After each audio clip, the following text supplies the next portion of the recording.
नमस्कार, मी निकिता. आपण पाहत आहेत LS मराठी. पाहुयात महत्त्वाच्या घडामोडी.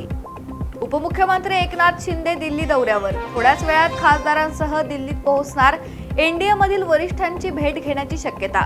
मी मुख्यमंत्री देवेंद्र फडणवीस यांना शुभेच्छा देतो, परंतु विरोधकांवर तुम्ही दबाव टाकू शकत नाहीत. राज्यात विरोधक राहिला पाहिजे. नवनाथ वाघमार यांचं वक्तव्य. सोनम वांगचुक यांची तब्येत खालावलीये. उपोषणाचा आज 17वा दिवस. जंतर मंतरवर मोठी गर्दी. डॉक्टर मारहाण प्रकरणात रमेश म्हात्रेंना दिलासा. न्यायालयाकडून 50,000च्या जातमुचलक्यावर जामीन मंजूर.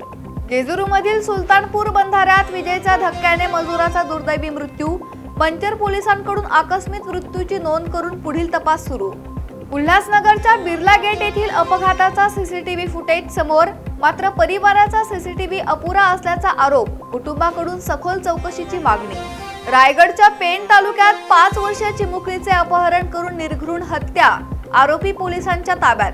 धाराशिव जिल्ह्यामध्ये दूध भेसळ प्रकरणात धक्कादायक माहिती समोर. 6 महिन्यात मोठ्या प्रमाणावर कृत्रिम दूध तयार करून विक्री केल्याचा संशय. नांदेडमधील किनवट येथील आश्रमशाळेत सुविधांचा अभाव. पिण्याचे पाणीही दूषित. सोयी सुविधांचा अभाव असल्याचा विद्यार्थ्यांकडून आरोप. या होत्या महत्त्वाच्या घडामोडी. पाहत रहा LS मराठी.